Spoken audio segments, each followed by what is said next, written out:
following program on Derana 24 is classified for general audience. It is intended for all ages. It contains little or no violence, no strong language, and little or no sexual dialogue or situations.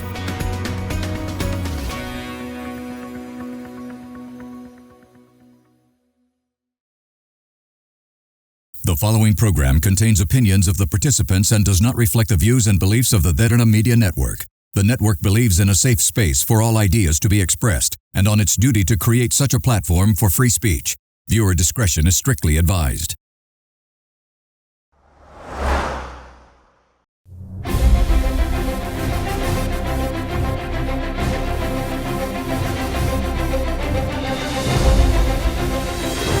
For a real view, real opinion, and for an honest conversation, it's time to Get Real with Mahieash Johnney. Tonight, coming to you from Studio 24 in Colombo. A very good evening, everyone. Welcome to another episode of Get Real, where we talk to a notable newsmakers here at home and abroad in order to give you a different take on what's happening here in our nation right now. Economy seems to be the key factor. Elections are also seems to be coming, but during the election stage, the first thing that everybody discuss is about the economy. 2022 was a year that we will never forget. Or have we already forgotten about it? Because we have this nasty habit of forgetting the past, forgetting where we came from, and suddenly whatever that comes our way, shiny little things, is what we get distracted to. So have we forgotten, or do we really remember where we went, where we were, and how we've come thus far? To talk about one of the key industries of Sri Lanka, which is the small and medium sector, which is like the backbone of our entrepreneurial side of things. I've invited the chairwoman of the Sri Lanka United National Businesses Alliance as Chairwoman Tania Abeysundara. Welcome and good to see you once again. Thank you for being here. Thank you very much for having me. Ayubowan. Tania, last time when we were having a chat, the economy was hammering the SME sector. I remember you seated there and you were very passionate about asking the government, asking the president to change the narrative towards the end of making sure that the SME sector is supported so that the SME sector in return can support the growth of the economy. So let me ask you, after many months since we had our last chat, is the SME sector thriving or is it ailing? I don't know about thriving or ailing. Absolutely, thriving is illusion. Ailing, yes, it is the right word for it. But absolutely, when you really talk about the MSME, really, we can always say that the government at the moment, they think we are just crying out in asking for helping hands. That is never the case, because for an economy to thrive, as you said, the main impact should come from the MSMEs, because that is the economical backbone of the country. So at the moment, we are at a downstream terribly. I mean, we are, I could say, out of nearly 1 million SME companies, 30% has already shut down. So that is a big amount, big number. I mean, according to government statistic itself, 260,000. So I believe it's more than 300,000. So if you were to just take numbers, these are numbers I'm taking, individually, each company at least had hired 2 or 3 people. Yeah. It's 1 million people out of jobs. This is not my statistic. This is government statistics. So 1 million people out of jobs. This is absolutely a realistical thing. This is not infatuated or coming in front of a camera with bogus figures. No, it is realistically realistic. So if that is the case, 1 million people out of jobs virtually, each home having at least minimum of about 50 to 60,000 rupee wage you're looking at.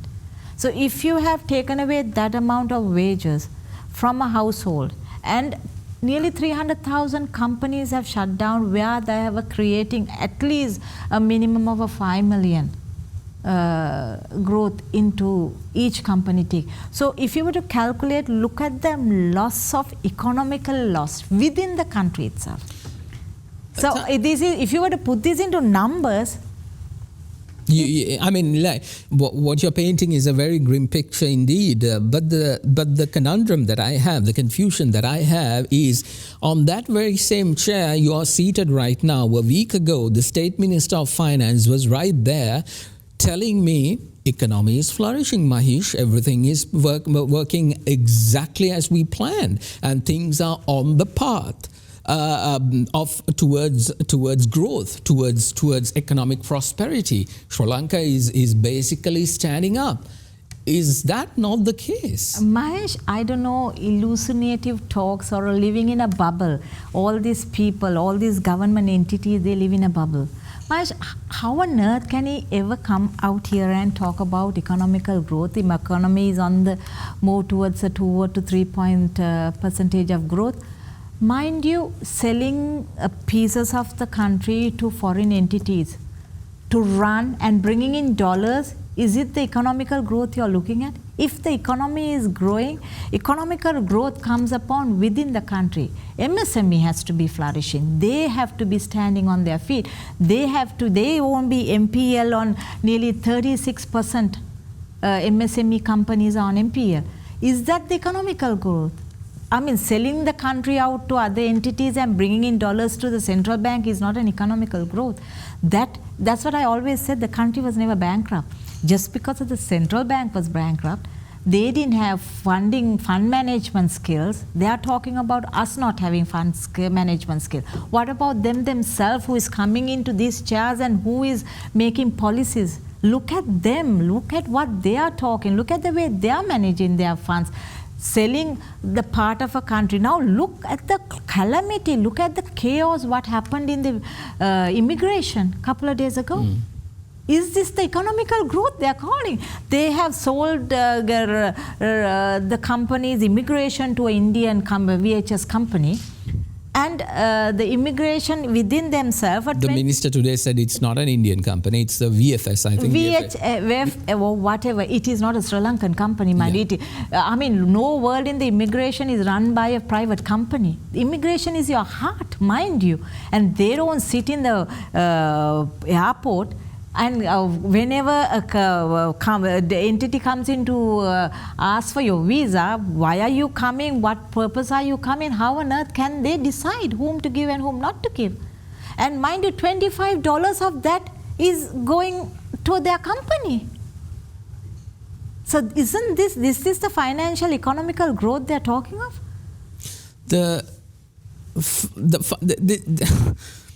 What I'm struggling to understand here is the fact that, yes, we keep posing this question to the leaders of our nation, saying, I understand if statistically, yes, you look at your papers, the central bank governor will be in the media talking about the fact that, showcasing the nice charts which are just indicating the line is going up and all that nonsense is there. But you just said something else, which is from the grassroots level, where you said more than 30% of the companies are going bankrupt. Closed down. They're already bankrupt. Exactly. So that is increasing the unemployment rates. They're basically going higher.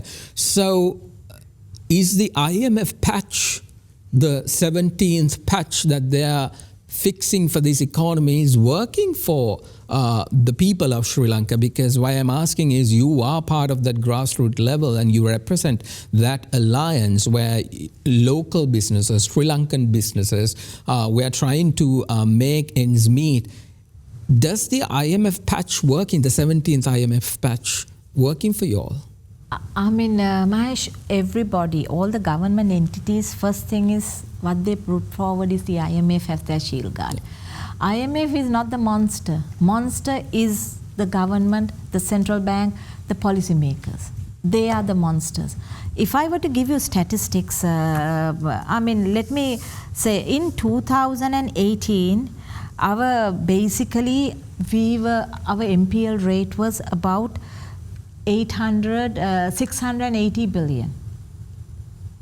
In 2019, 2018, we were about 630. So 2018 to 2019, there was only about 20 billion deficit. In 2022, it rose to 900 billion. That was the time when the governor called the country bankrupt. And from 2022 to 2023 end, this is, mind you, just within not even a period of 1 year, we have gone up to 1.3 trillion. So is it the mismanagement of the SME that has created this situation, or mismanagement of the government? Now see, in 2018, when the country was running fine, we were at MPL at 630 to 640 million. So at that time... Talking about dollars? No, rupees, billion rupees. So at that time, if we were at a bad management level, we should have been in a higher MPL rate. Why is the MSME in today's MPL at this rate? Is the total unethical, unorthodox, unpresidential decisions taken by the central bank itself today that the MSME are in this situation. Now from 640 billion in 2018 to when it becomes 2023 end, if it has to be 1.3 trillion, virtually double the amount within a span of 2 years, 2 to 3 years. So where is the mistake happened? How is the management gone wrong? So is it with our wrong, or is it their wrong? And that is one thing. So you asked me the second. I will give you statistics one by one to prove we are not the villain here. The central bank, the policymakers, the government is the villain that put us into this situation. Let me ask you this simple question. If the Central Bank of Sri Lanka, I emphasize the Sri Lanka part, and also the Finance Ministry of Sri Lanka, again the Sri Lanka part within quotes, is saying that they're working for the Sri Lankan people, and you come and tell me something else, to whom are these policies that they've drafted thus far? And for the State Minister of Finance to be here to say that the country is flourishing a week ahead, who are they working for? Is it if they are not working for y'all? I mean, absolutely. I don't see these people working for the country. These people working for the people in the country. I don't see it at all. These are working for a few entities. Who is running the country? Few companies, blue chip companies, who are running the company. I will when it came to domestic debt restructuring, it is the beneficiary was these companies. These big fish are the beneficiaries. So end of the day, the country's policies are based on who are the companies should get the advantage on. So if this is the country that we are living on, and if this is the country that is being governed by people of this nature, I feel sorry for me and not the people in this country, the youth in this country. Absolutely. This is an election year, Tania. I'm sure this is the time that you all can milk a lot of support from these politicians, because now they are listening to you because of the simple fact if they can get your vote again, so they'll be listening. Have you had conversations with political parties who are vying for the presidency, the government, and all those kinds of support that they are hoping to get from people like you all and the industries that you all represent? Have you all spoken to them? Have you all told them? And have you all actually heard results? To be very honest, the opposition, the entire opposition collaborated together. Yes, they have heard us, because that's why we are here today. I'm here today is because we were known as a voice maker and not as a coup. We were known as the people who are fighting for the real people in this country. So yes, the opposition did speak lengthily, endlessly in Parliament in trying to bring this ahead. To the attention of the governing bodies. But of course, the governing body has to have the empathy and sympathy towards the economical situation of the wanting to grow this country into a better. if they are only thinking about their pockets and if they are only having their personal agendas behind anything they do, where will this country go to? So whatever we speak, it will be illusion if nobody wants to make it into a reality. I can come here and talk for hours, but the gearing pole is in the hands of the central bank and the governing bodies who are coming here and speaking with you, Mahieash, like the finance deputy minister coming in and talk. But will he ever think about the reality of the situation? Today we are selling in parts and parts to multinational companies when this country can do themselves. Today, do you think the private sector can chip into these areas where the state is being sold? And they're thinking, like if you take Sri Lankan Airlines, they're trying to, but there are bidders from local bidders, but who wants to take over. Then there are other companies, Sri Lanka Insurance, Sri Lanka Telecom. All these kinds of profit-making Sri Lankan companies are now being put into sale by the government, and because of the simple fact that the IMF is recommending those kinds of things, they want the government to get out of business and to keep monitoring them. Do you still think that the Sri Lankan businesses have the power to do that? The power comes within the power itself. Now take for instance India. India was also a country who went to the IMF few years back before we did. And today, where is India? Because I salute Modi as a Prime Minister, seriously, because he's a genius Prime Minister. I mean, people like that should come into this country as Prime Minister, because who feels the need for the country itself to flourish. I mean, everybody has their faults. People might talk about what he has done with it. Yeah. But today, most of the Indian companies are not being sold out to other multinational companies. They are being run by Indians themselves. So the government has financed them to come out of the situation and to overpower the outside world. So making them a powerful entity, so they would buy over the government not profitable organizations and turn it into a profitable organization. But it is done within the country. Do you see an Indian company being sold out to another European company? But yes, you see Adanis, Ambanis, Chopras and those companies buying. But why? The government has made them bigger fish. They were medium sized, but now they are larger than life itself. All of them are coming to Sri Lanka now. Yes. So why? Why should we give over to Indian companies? Same scenario Sri Lanka has. Enough and more companies, enough and more brain power where they can build this into another level. Don't we have the ability? But only helping these companies. Now take for instance, this company itself, it has created more than you all have more than 33,000 manpower working for you all. I think more than 6,000. More than 6,000. So a company like you all can be taken into another level. Take John Keel's.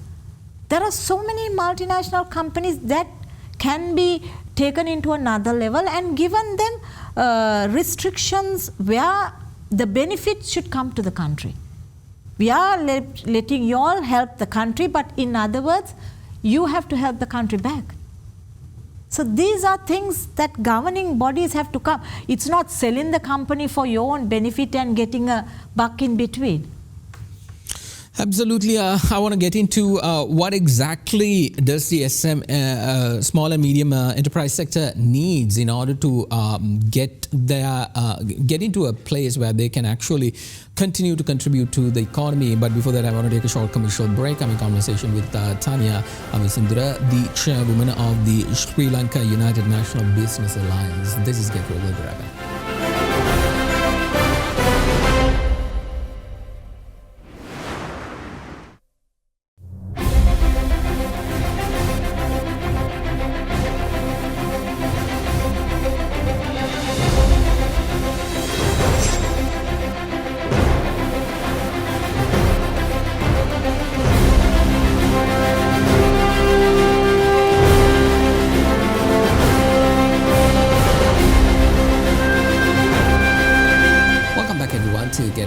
conversation with Tania Abeysundara, the chairwoman of the Sri Lanka United National Business Alliances.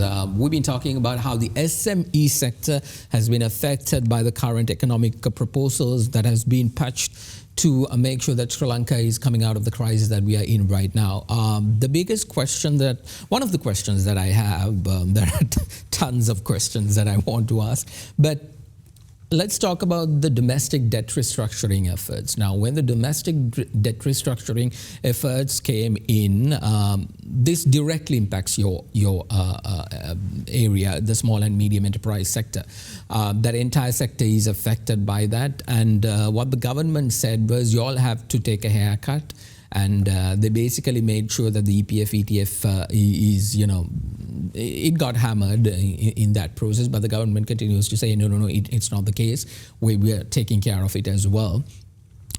Then there was this issue about the parade law, where you all asked the government to seize it because it's very unfair on your end, especially coming out from an economic crisis. Now the government says, that is also has been halted for the moment, but you say that is not the case.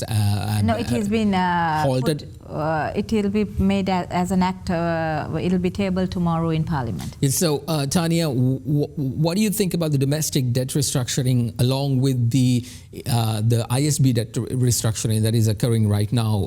The government says the domestic part is done. We don't have to talk about it anymore. How can the domestic part be done?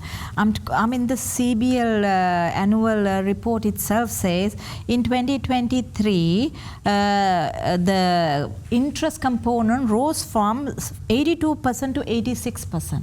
Now, mind you, we are these treasury bills, the domestic debt, treasury bill. Yeah, domestic debt. I am having from the extract. This is taken from the extract from the CBL, and it says our domestic debt is about 5 trillion. Domestic debt to be restructured. Now, if this was restructured, and these are at a very, very, very high interest, these big bonds are. And mind you, who are these primary and secondary big bond? These are 9, out of the 13 companies that can take, I think there are about 6 or 7 banks. And mind you, most of these are private banks. Yeah. And then the others are private entities, except for the Sri Lanka, that is the EPF funding, that's a very small, and People's Bank and Bank of Ceylon. Other than those two, so just imagine most of the money, what we take as taxes and VAT is being paid as interest to these big fish. In other words, the rich are getting richer and the poor is getting poorer. So what is the... That's the IMF way. That is the IMF way, and it really plays well. Yeah. I mean, we are there to play the game absolutely to the T.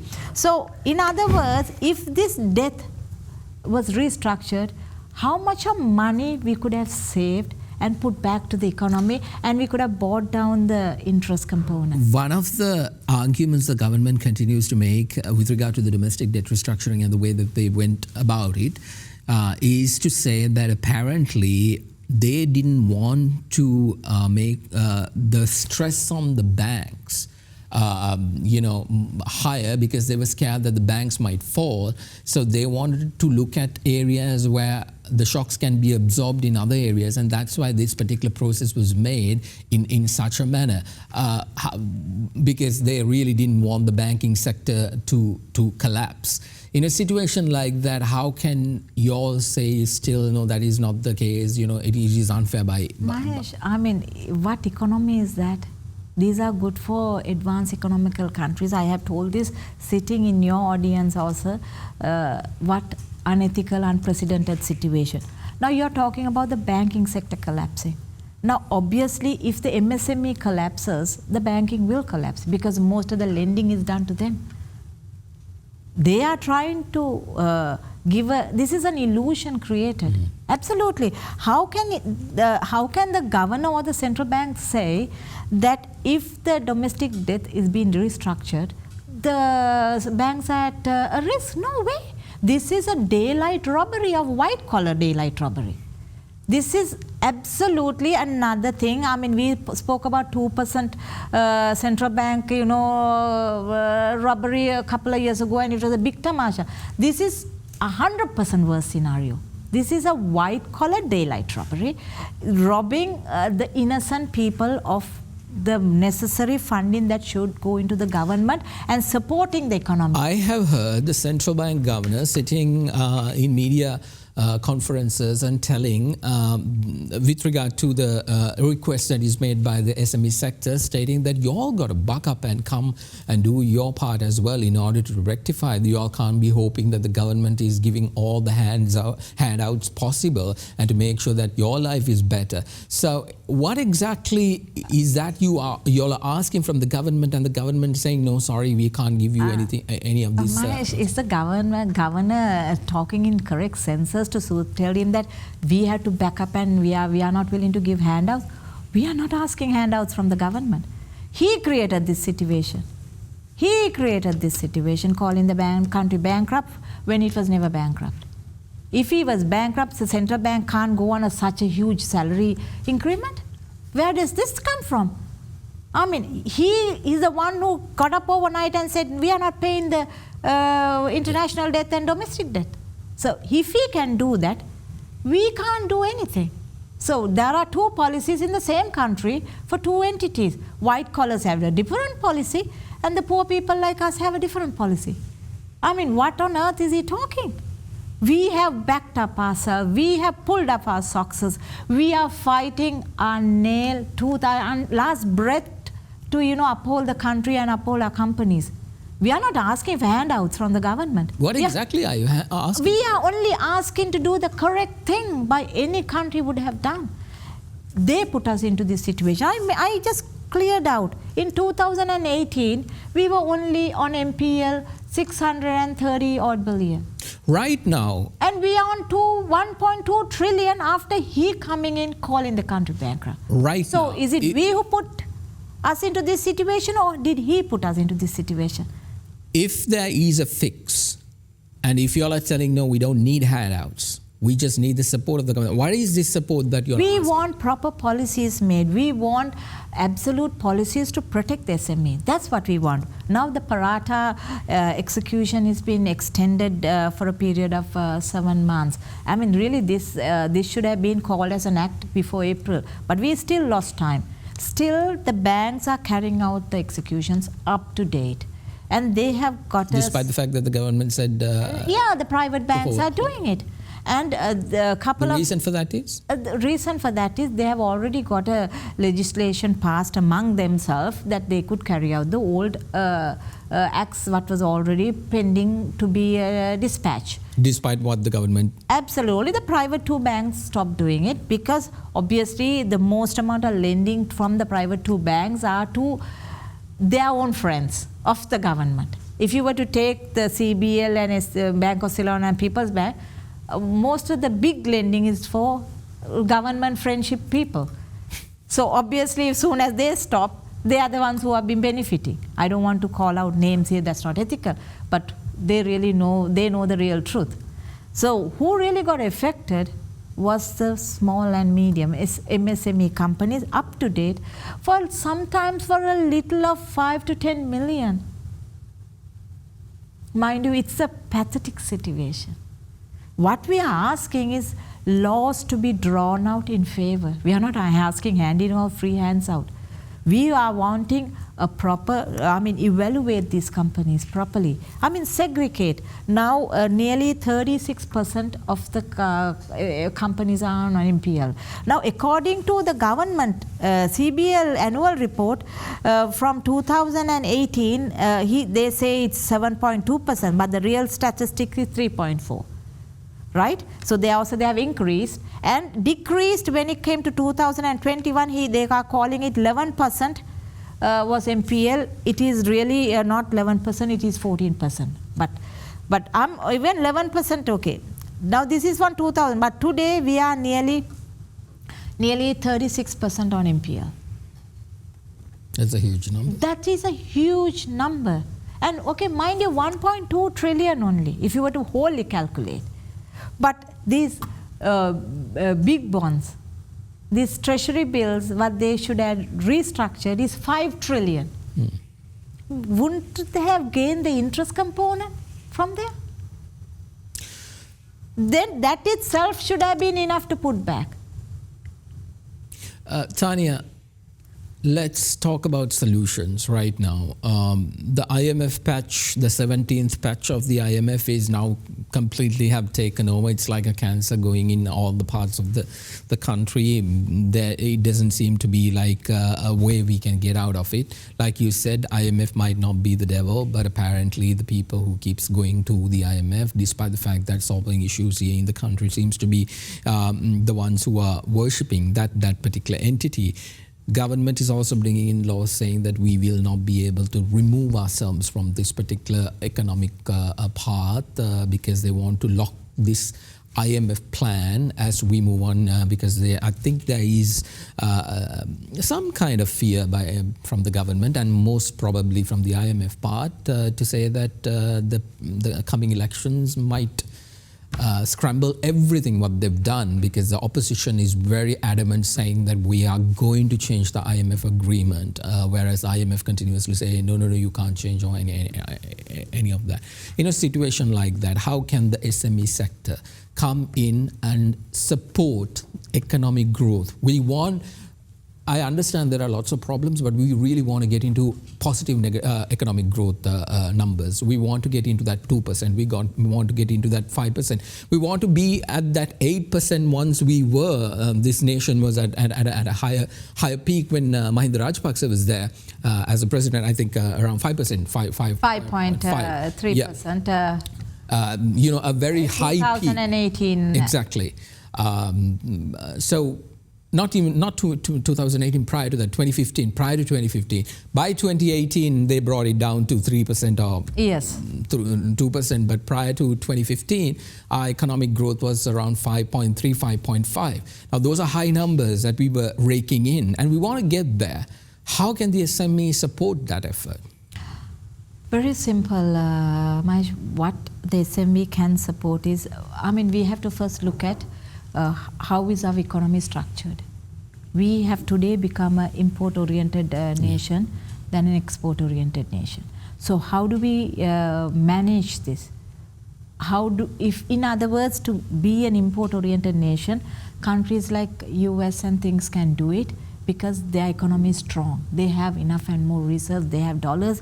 They are structured in a way where imports are, other than manufacturing, is cheaper outside than manufacturing within the country. But it's never the case in our country. If our economy is less than what we are getting, then there is a way to turn it around. Now our imports are about 10 to 12 billion more than our exports. So we need to bridge this gap. If we do not bridge this gap, we can't take the economy forward. In doing so, what do we have to say? We have to understand where the money can be earned. One way is the best is how we had a big revenue coming in was the tourism sector. Then the government needs to focus on tourist sector in building these people up first, helping them to come out of the situation, helping them with working capital, giving them a guideline. When a bank or any entity can come in as investing body into a company, and they can have a controlling share and monitoring the company going forward. These are not hands out, these are economically possibilities. Then the construction industry, where our ability can be used within the country itself. We don't need to get outside labor, outside companies to come in and make these whatever the construction. And we can go into other parts of the world. Then the other best is the manufacturing industry, where we bring in about $5 billion into the country wholly. So that is the biggest, huge number there. So you have to segregate and understand what is the need trying to take this $5 billion into 10 billion. You have to understand these people, talk to these people. MSME, micro has to become a small has to become a medium has to go into a large. So you need to segregate these people, understand, give their necessary guidelines. Any financial institute can come into, even to my company, as an investor. And okay, we will hold a certain percentage of your shares until this company comes. We will be monitoring, we will be guiding you. We will bring this company to it.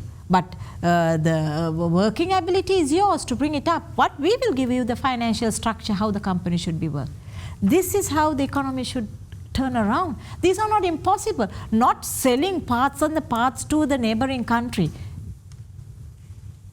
That is not what we are asking. So this is not rocket science, Mahieash. These are abilities needed to be brought into reality.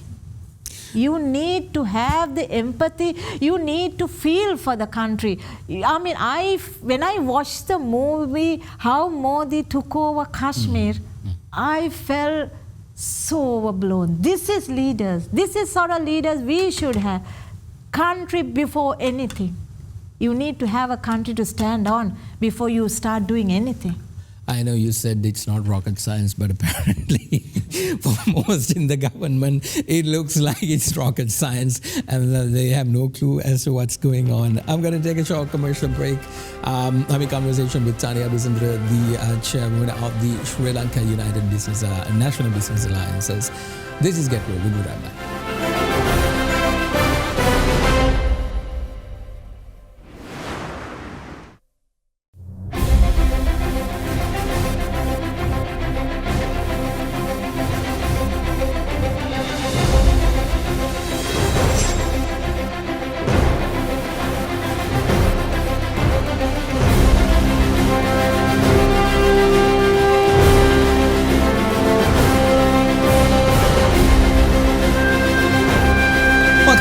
I'm in conversation with Tania Abeysundara, the chairwoman of the Sri Lanka United National Business Alliances. We've been talking a lot about how their sector is suffering with regard to the current situation, the economic situation in the country.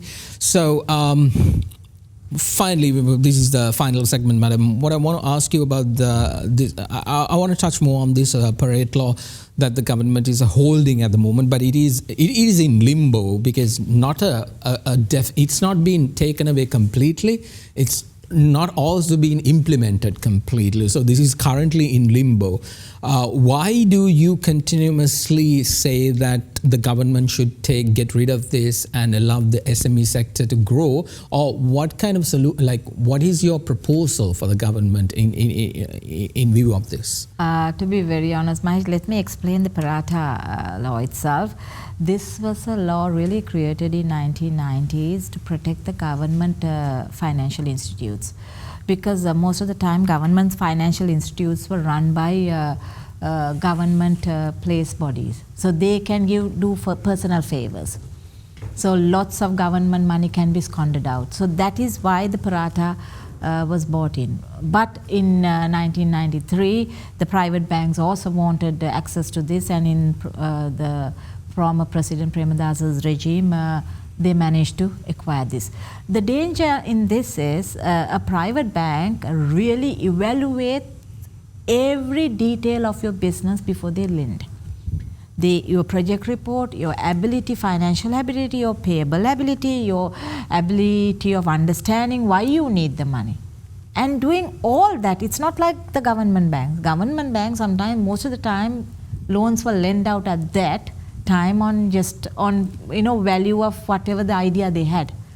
But today, none of these private banks would ever lend a rupee, a penny, without a proper evaluation of the system and the bank.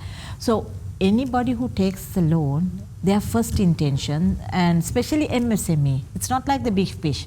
Big companies are totally different. Go behind big companies, that's fine.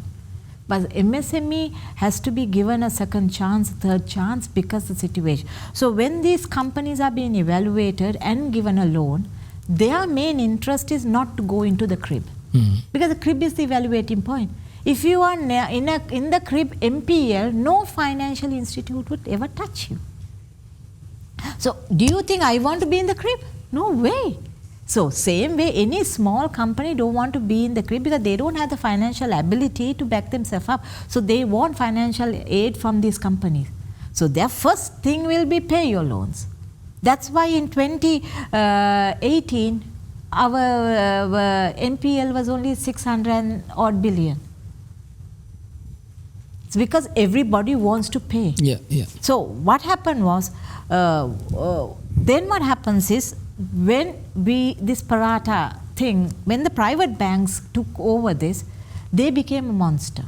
Even to date, the government entities, when you are going into parata, they have a bit of a more of a soft corner, not trying to acquire. But these private banks are totally different. They first thing is, because within the directorate, they can send in a circulation and have the authority to go auction your property. So it's not you have to go into a court of law. That's why we sign all documents. So when this happens, when we go into parata, we say MSME or SME company, who is going to buy the property? But most of the SME companies are now in a very bad situation. I don't have funding to go buy somebody else's business. So obviously this will be acquired by the big fish. Monopoly.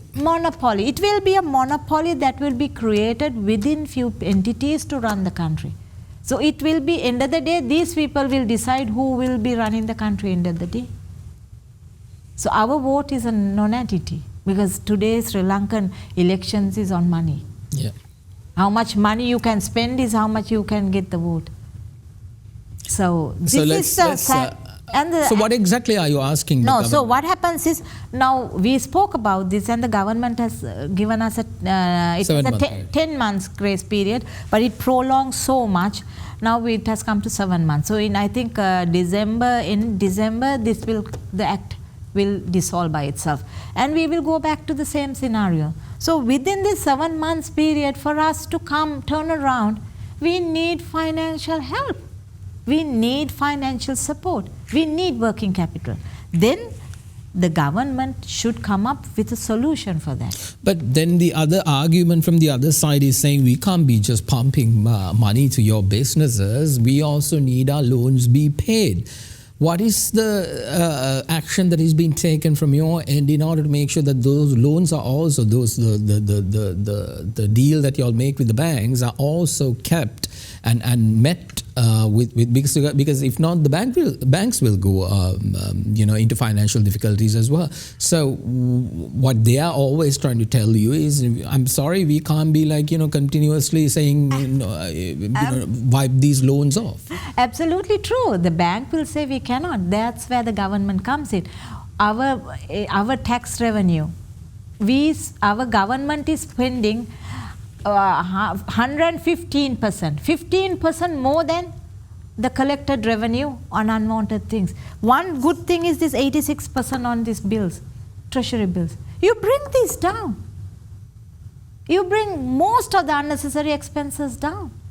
The government will have enough and more money to repump back into the economy. Demonetize the 5,000. I have been telling this. How much of all corrupt money, the black money that will come into the banking sector? Whatever the money does not come into the banking sector, they have the ability of reprinting. That is what the Indian government did. That is what he did the first thing.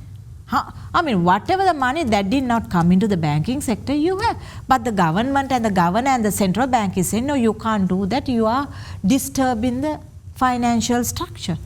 Yeah, you are disturbing the kalu kada mudalali. You are disturbing the black money. You are disturbing the money that should be coming into the country's economy, because these monies are within these people who are helping the government, who are helping the decision makers. Don't do that. Think of the economy. Think of the backbone of the country. I've been listening to, as a talk show host, I have heard the argument from the government side. I've heard it from your end. What I continuously see is this huge black space between the ground level and the government level, because apparently at the haves and the have-nots, the disparity between it is enormous. So in a situation like that, how are we going to overcome this? We are going for an election year. Lots of solutions, proposals are now propping up from every corner of the country. A lot of people have opinions about things, but none of them have the ability of working modality in order to get our entire country back into a working nation. In a situation like that, in your personal opinion, what do you think that we should be doing? Because this entire distance between the haves and the have-nots is continuously increasing. It's not decreasing. Not at all. And with this economical strategy and structures they are making, it will increase, never decrease. So if that to decrease, the government itself has to understand the economical structure of the country. Like I said, you want to give something over, give it within the country.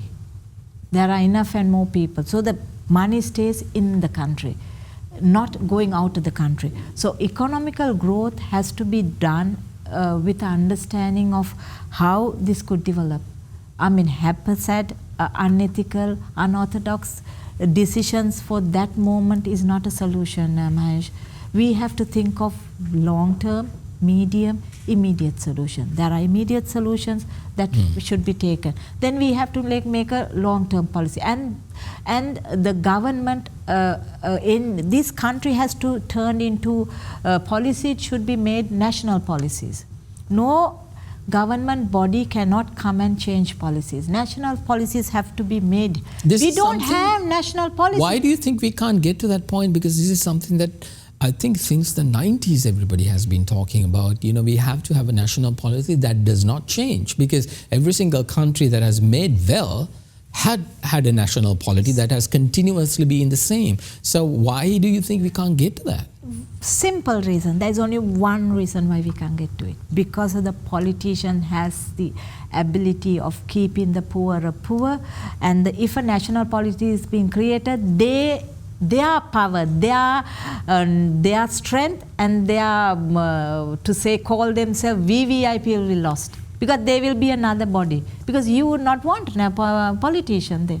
Today, for everything we have to go to a politician, because we don't have policies. We don't have ability of starting something, go to the internet and log in, and we can't start.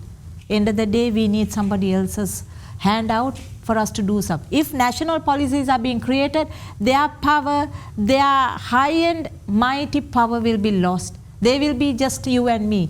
And that is something they can't live with, because when they go on the road, they think the road is there. When they go to a hotel, they think the people are slaves. When they walk in, they think everybody has to run behind. They forget we elected them. They forget we pay their wages. They forget we are the people who uphold them. The difference is, it turns the other way around soon as they enter that අර දියවන්නාවට ගිය ගමන් මන් දන්නේ අර කිඹුල්ල වගේ වෙනවා. They become untouchable. Absolutely. There is something wrong with those chairs, madam, or the water will. I don't know. Because everybody changes, and that is something that has become universal now. That is the national policy that has not changed. Look at Britain. I mean, the Prime Minister goes in a taxi, and he would go to a supermarket and buy stuff. Absolutely. Very quickly, elections are coming off. It still could be government elections or presidential elections. That's the conversation that the authorities are having. But are you hopeful? Hopeful on what? For this country? I am always having hopeful for this country. I love this country till my death. I would never want to leave this country. So I can do that, but I would never, because I love the country. I'm a very patriotic person. I want this country to develop. I want my children to come back. I want to say, Mom, I want to come back and live in Sri Lanka, not to say, when can I go back? When they come on holiday, 3 weeks up, they were just waiting to go back. Because they say, my God, I went there and it's I want this country to turn around, and it is possible. You need a guy who loves the country. You need a person to come onto that chair who feels for the country. You need a person to come onto that chair who will say, country before me. If that one person is among these persons, I salute. And I hope and pray in the name of this country. I am a Buddhist and I have belief. And make a Budun Vedi Desha. Nobody can touch this. Somebody good will come and will turn it around. Absolutely. I have hope. That's exactly what all of us do have. The sad part is, it's only hope thus far. We hoped a lot in 2019 and look how it turned out to be. Now here once again, 2024. Let's hope again for the best for this country. Tania, thank you very much for coming here. Thank you, Mike. I really appreciate you being here. Well, that's all the time we have for you tonight. Thank you very much for watching. I'll be back again next week with another guest talking about the nation's issue and also giving you a different perspective. This is Get Real. Thank you for watching. Bye for now. It's hiding the words that don't come out. And all of my friends who think that I'm blessed, they don't